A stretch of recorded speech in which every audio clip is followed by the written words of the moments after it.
जैसे एक समय युधिष्ठिर को बहुत भयंकर स्वप्न आने शुरू हो गए थे। महाभारत का युद्ध हो चुका था, युधिष्ठिर जी गद्दी पर विराजमान थे। अब वो जो मरे हुए व्यक्तियों की और उनकी पत्नियां जो हाहाकार मचा रही थी, बुरा हाल हो रहा था, और वो प्रेत आत्माएं उस युधिष्ठिर को सताने लगी जो युद्ध में मरे थे। नाथ और अनाथ जितने भी थे, वो भयभीत हो गया, आंखें फटी की फटी रह जाती थी।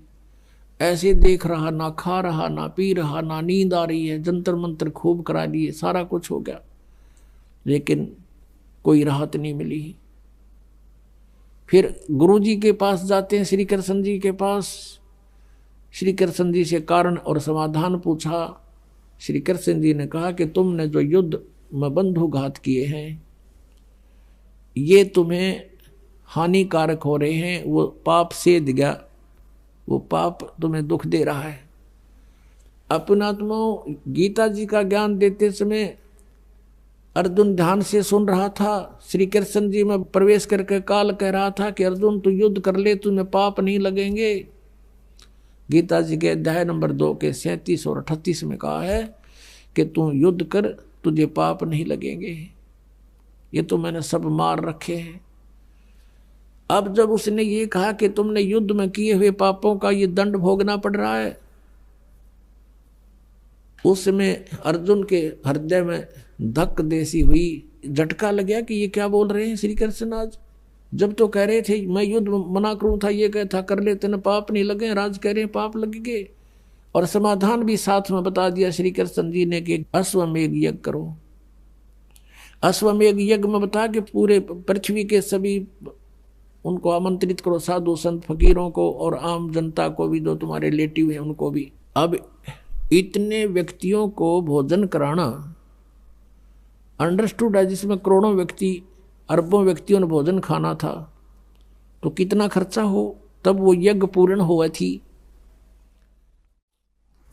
और यज्ञ के संपूर्ण होने के लक्षण बता दिए कि एक शंख रखा जाएगा अलग से 5 मुख का, और जब ये यज्ञ जब पूर्ण होगी, जब उसमें सब भोजन पालेंगे,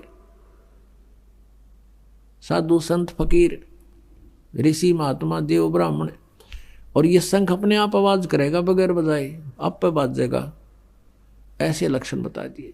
तो उस समय अर्जुन चुप हो गया कि यदि मैं अब वाद विवाद करूंगा, श्री कृष्ण जी से कहूंगा कि आप पहले तो कह रहे थे तुम्हें पाप नहीं लगे, युद्ध कर ले, और आज वो पाप कहां से आ गए हमारे लिए। तो उसने सोचा यदि मैंने जुबान खोल दी तो युधिष्ठिर ये समझेगा कि अर्जुन प्रसन्न नहीं है 2 पैसे लगाने में, क्योंकि इसमें खर्च घना होगा मेरी आपत्ति निवारण में, और फिर ये ऐसा व्यक्ति है जिंदगी भर ये समाधान नहीं करवाएगा, मर जाएगा। युधिष्ठिर की स्थिति से, उसके नेचर से वो परिचित था, इस करके चुप रहा। जो आज्ञा भगवान, ऐसा ही किया गया। लाखों व्यक्ति आगे, 33 करोड़ देवता, 88,000 ऋषि, 9 नाथ, 84 सिद्ध और 12 करोड़ ब्राह्मण, 56 करोड़ यादव जो श्री कृष्ण जी के रिलेटिव थे और अर्जुन के रिलेटिव थे, क्योंकि श्री कृष्ण की बहन अर्जुन के ब्याही थी। तो सभी रिश्तेदार और आसपास के सब साधु संत बुला लिए, वहाँ अरबों व्यक्ति इकट्ठे हो गए। भोजन बना के सब शुरू कर दिया, सब ने भोजन खा लिया, श्री कृष्ण जी ने भी खा लिया भोजन। अब शंख नहीं बजा, उस शंख ने आवाज नहीं की तो यज्ञ पूर्ण नहीं हुई। श्री कृष्ण जी से कहा युधिष्ठिर ने कि भगवान हमारे पाप बहुत घने हैं, और शंख बजा नहीं, शंख नहीं बजा तो हमारा संकट निवारण हुआ नहीं, यज्ञ संपूर्ण हुई नहीं। तब श्री कृष्ण जी ने कहा कि भाई यज्ञ संपूर्ण करने वाला अभी आया ही नहीं है। युधिष्ठिर ने कहा भगवान ये ऐसे ऋषि, महर्षि, मंडलेश्वर, 33 करोड़ देवता, 88,000 ऋषि, 12 करोड़ ब्राह्मण और आप जैसे महापुरुष ने भोजन खा लिया भगवान, अब इनसे अलग कौन रह गया इस पृथ्वी पर। तब श्री कृष्ण जी ने बताया कि ऐसे ऐसे एक सतगुरु का हंस है, पूर्ण परमात्मा का साधक है, सतगुरु का शिष्य है, सुदर्शन नाम है उसको, आमंत्रित क्यों नहीं किया तुमने? तो फिर बताया गया, अर्जुन से पूछा, युधिष्ठिर ने कहा कि उधर भीम की ड्यूटी ला रखी थी हमने, आमंत्रित करने की, न्योते देने की। भीम से पूछा कि उस महात्मा को क्यों नहीं बुला के नहीं लाए, क्या कारण हुआ, या वहां तक पहुंचे नहीं तुम? भीम ने कहा कि मैं गया था उसके पास, सुदर्शन नाम है उसका, एक झोंपड़ी में रहता है, वो तो कुबोल आदमी है, बुंडा बोलता है। श्री कृष्ण जी ने कहा कि क्या बोला उसने? कि मैंने उनसे कहा था कि मैं युधिष्ठिर का भाई हूँ और आप हमारी यज्ञ में आइए, हमने एक यज्ञ किया है, आपको आमंत्रित करते हैं। सुदर्शन जी ने कहा कि तुम पापी हो, अपराधी हो, तुमने लाखों बहनों के सुहाग उजाड़ दी, आज उनके खून को पी रहे हो, राज कर रहे हो, तुम्हारे अन्न को भी कोई खाएगा, सीधा नरक में जाएगा। यदि तुमने मुझे बुलाना है तो ऐसी 100 अश्वमेघ यज्ञों का फल मुझे संकल्प करो, जब तुम्हारे पाप के टूक को खाऊं। अब श्री कृष्ण जी ने पता था यो भी पहलवान ठीक नहीं बोला होगा, तो कहने लगा, भाई आपने क्या कहा? कि भगवान मैंने क्या कहा, बस आपकी शर्म थी। मैंने उसको कहा कि मैं अपने भगवान से और भाई से डरता हूं, ना तेरी थोबड़ी तोड़ देता, आना हो तो आइए, ना मत आइए, फालतू मत बोला है। तब श्री कृष्ण ने कहा कि भीम तने तो और पाप इकट्ठा कर लिया, तुझे न्योता देने भेजा था, बकवाद करना नहीं। साधु संत को आपने न्योता दिया, उन्होंने जो कहा आपने सुनकर आकर मुझे बताना चाहिए था, हम समाधान करते कुछ। अपने आत्माओं जैसे अब ये थोड़े से समय पहले ही जब ब्याह शादी करते थे, उसमें ये भंडारे जो करते थे ना, लाडू जलेबी बनाना, ये कोई रिवाज नहीं थी, ये एक अनुष्ठान किया जाता था और उसमें सभी को बुलाना अनिवार्य था।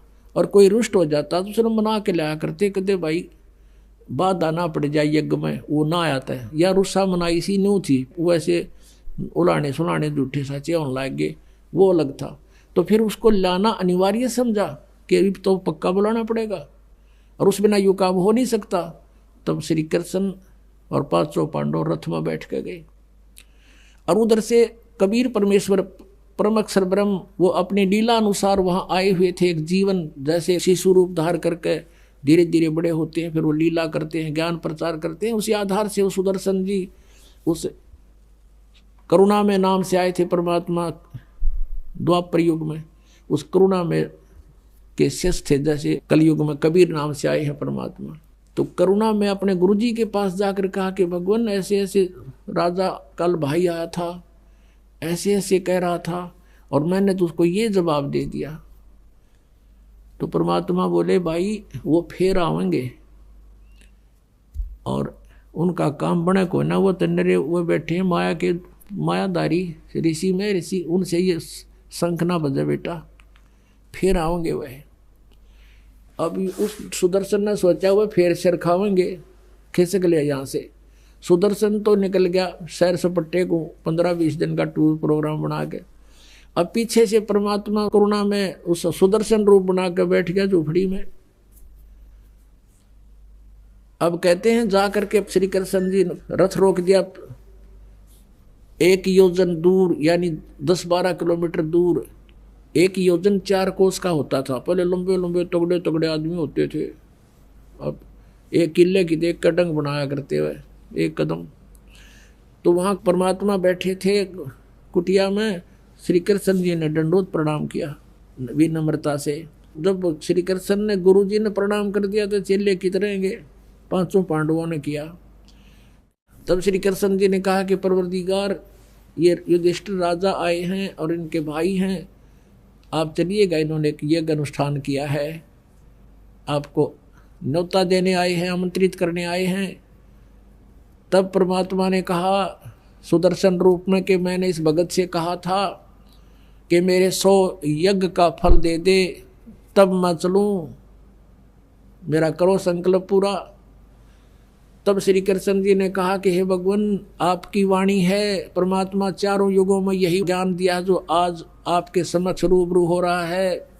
श्री कृष्ण जी ने कहा आपकी वाणी है प्रभु, संत मिलन को ऊंचा लिए तज माया अभिमान, और जो जो कदम आगे रखे ओ है यज्ञ समान। हम ये द्वारकाधीश और ये दिल्ली के राजा आपके समक्ष आए हैं भगवान, आप तो अंतर्यामी हैं, आप देख सकते हो आज इनके अंदर कोई अभिमान नहीं है। अब पहले तो भीम का न्यू था, श्री कृष्ण रे हमारे साथ हमारी यज्ञ वो तो होनी होनी है। अब कृष्ण जी भी फ्यूज हो लिए, जब भीम भी काम पे खड़ा खड़ा और नो कहते जी आप झाँक के देख लो इनके अंदर, इनमें जरा सा अभिमान आज शेष नहीं है। और आपकी वाणी है कि संत मिलन को चालिए तज माया अभिमान, और जो जो कदम आगे रखे ओ है यज्ञ समान। वहाँ से लेकर यहाँ तक जितने भी हमारे कदम हैं आपके निमित्त हैं, और एक कदम का फल एक यज्ञ आप ही की वाणी आपका विधान बता रहा है।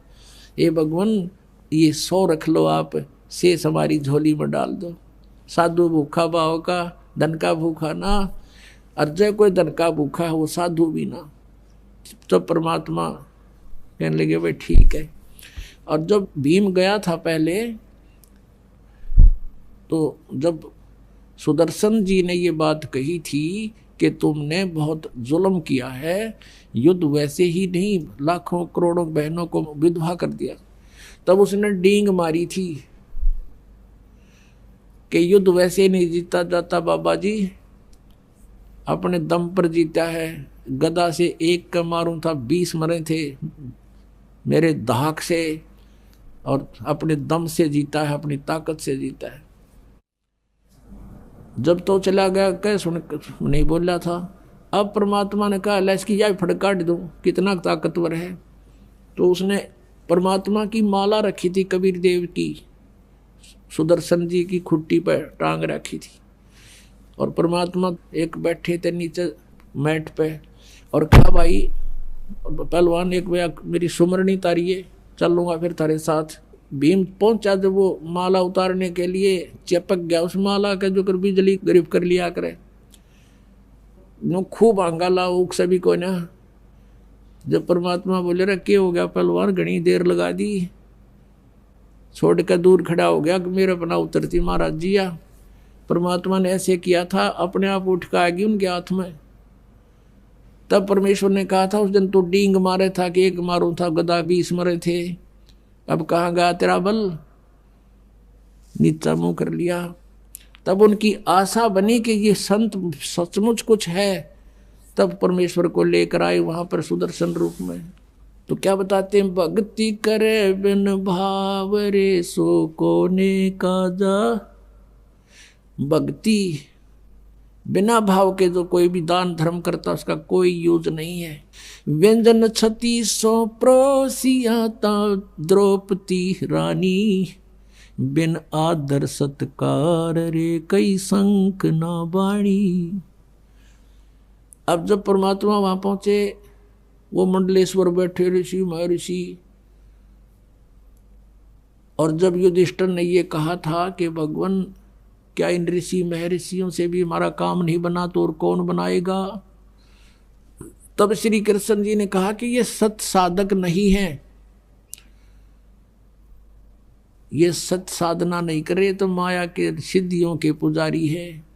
और श्री कृष्ण जी ने अपने ऐसे हाथ कर दिया उनके सब की तरफ और कहा देख युधिष्ठिर, इनके चेहरे देखिए, अगले जन्म में क्या प्राप्ति, कौन सा जन्म पाएंगे। कोई तो अपने आसन पर गधा बना खड़ा है, कोई कुत्ता, कोई मुर्गा, कोई चींटी, कोई हाथी, कोई कैसे। कहते अगले जन्म इनके ये होंगे, इन मंडलेश्वरों के ऋषि महर्षियों के। तब युधिष्ठिर ने कहा भगवान अपने लीला बंद करो, मुझसे इनकी दशा देखी नहीं जाती। श्री कृष्ण जी बोले या लीला नहीं भाई, या सच्चाई है, इनके साथ ऐसा बनेगा। अब जो ही परमात्मा वहां पहुंचे, एक जैसे गरीब व्यक्ति, ग्रामीण, आज से 50-60 पहले जैसे गांव की वेशभूषा करती थी, लांडी सी धोती पैरों, ये यज्ञ कैसे पूर्ण हो, इन्होंने करोड़ों व्यक्ति मार रखे हैं। अरे जब इन्हें पाप कर रखे हैं तभी तो तुमने लाए खागड़ो थारा के करे थे, फिर ये दुख भुगतना था तो तुमने गाड्डो, फिर ये गाड्डो ने ले थे। तो अब आए समर्थ वहां पर बैठ गया, आसन बिछा दिया श्री कृष्ण जी ने, और श्री कृष्ण जी ने कहा कि द्रौपदी, इस महापुरुष के भोजन खाने से तुम्हारा काम बनेगा, बढ़िया आहार बना। द्रौपदी ने अपने हाथों नौकरों पर नहीं छोड़ा, नौकरानियों पर, कदे चूक रह जा। अपने हाथों भोजन बनाया, न्यारे न्यारे पकवान, कचौड़ी पकौड़ी खीर हलवा दही बड़े न्यारे न्यारे दाल सब्जी और बना के भोजन। क्योंकि पहले तो चूल्हे हुआ करते लकड़ी बाल के, 1-1.5 घंटे में 2 तैयार हुआ। एक थाल में परोस के अलग अलग आइटम और महात्मा के सामने रख दिए। अब वो सुदर्शन जो था, वहां तो मालिक बैठे थे, रोल सुदर्शन का ही कर रहे थे। उस सुदर्शन जी ने एक नियम बना रखा था अपना कि मैं 5 ग्रास डेली खाता था। जैसे कोई भी सामान है सारा इकट्ठा करा भोजन, और ऐसे 5 बार खा के वो संयम रखता था भोजन पर, अंजल पर, उससे आगे नहीं खाता था। तो ऐसे उन्होंने जितना चाहिए था 5 बार खाने के लिए थोड़े थोड़े आइटम सारे थाली में डाल लिए, कटोरियों में थे, और फिर उनको ऐसे खिचड़ी बना लिया। लगे खिचड़ी बनाने, सबको मिलाने लगे। तो द्रौपदी ने यह सोचा था कि आज ऐसा स्वादिष्ट भोजन बना दिया है संत के लिए, ये घास फूस खाने वाला व्यक्ति और ऐसे मेरे बनाए हुए स्वादिष्ट आइटम को अलग अलग खाएगा, उंगली चाटता रह जाएगा। जब द्रौपदी ने देखा इसने तो सारा काम बिगाड़ दिया, तो उसके मन में दोष आ गया कि रहा शूद्र का शूद्र, क्योंकि वो वाल्मीकि जाति में थे सुदर्शन जी। कहा कि रहा शूद्र का शूद्र, इसने खान का भी नहीं पता। मैंने तो 2 घंटे तक आंख फुड़वाई धूमे में और इसने कर दिया गुड़ गोबर। ऐसा दोष मानकर मुंह सा चढ़ा के भीतर न चली गई। अब उधर से जब 1 ग्रास खाया, उस सबको मिलाकर एक बार शंख ने आवाज की, दूसरा ग्रास खाया दूसरी बार की, 5 बार में वो जितना खाना था खा लिया। तो 5 बार शंख बोला और बोल कर रुक गया। तब युधिष्ठिर गया भगवान श्री कृष्ण के पास के भगवान आपकी रजा होगी।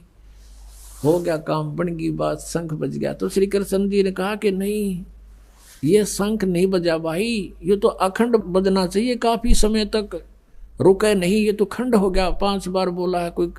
तब युधिष्ठिर ने कहा भगवान अब किसको लाओगे बुलाकर? तभी श्री कृष्ण ने कहा कि भाई और कोई शेष नहीं पृथ्वी पे, इस महापुरुष के एक बाल के समान 3 लोक नहीं है, लेकिन अपने घर में कोई त्रुटि है जिस कारण से यह बात बिगड़ गई। कबीर परमेश्वर भी कहते हैं सतगुरु के दरबार में कमी काहे की ना, अनसा मौज नहीं पाओता तेरी चूक चाकरी में।